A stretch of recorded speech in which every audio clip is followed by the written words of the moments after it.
सुधा ग्रामवासी वृंद अटे मुझे 5 वर्ष धरी पूजा कर ये पूजार सब रकम विधि विधान अनुसार पूजा होती दैनिक ठाकुर षोडशोपचार पूजा कर ध्यान पुष्प पुष्पांजलि प्रार्थना एसबू पूजा कर्म लिप्त थाए आ बड़ बड़ पूजा जो हो मो सांगसाथी बड़ बड़ भाई मैंने जो नना मैंने अच्छा से डाक पूजा करुँगी जो प्रत्येक वर्ष जो गणेश जन्माष्टमी पूजा गणेश पूजा विभिन्न ये आलाप पूजा कर आज भगवान गणेशंकर पंचम वार्षिक उत्सव प्रथम दिन में आम अंकुरारोपण कार्य होता द्वितीय दिवस घट उन्मोचन है तथा गणेश विग्रह स्नान महास्नान षोडशोपचार पूजा विधि करा आज ये यज्ञर तृतीय दिवस बा अंतिम दिवस यही अंतिम दिवस आम सर्वप्रथमे गुरु पूजा सूर्य पूजा धरित्री पूजा कर सारापर घटमंडल आदि पूजन करेंगे नारायणकर षोडशोपचार पूजा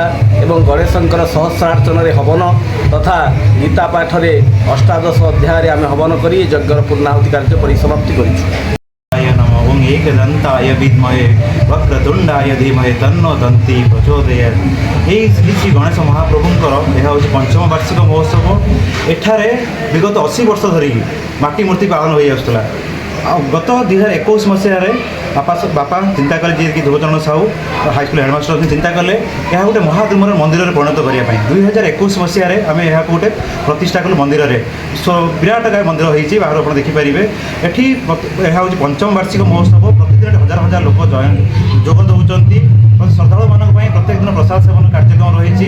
गत काली भुवनेश्वर आसते तराना भजन संध्या कार्यक्रम था। आज भुवनेश्वर आसती भक्ति तरंग भजन संध्या कार्यक्रम चलती कलश यात्रा भगवान महाप्रभुंर षोडशोपचार पूजा विभिन्न पूजा सामग्री कर अंचल एक आध्यात्मिक परिवेश सृष्टि करुच्ची।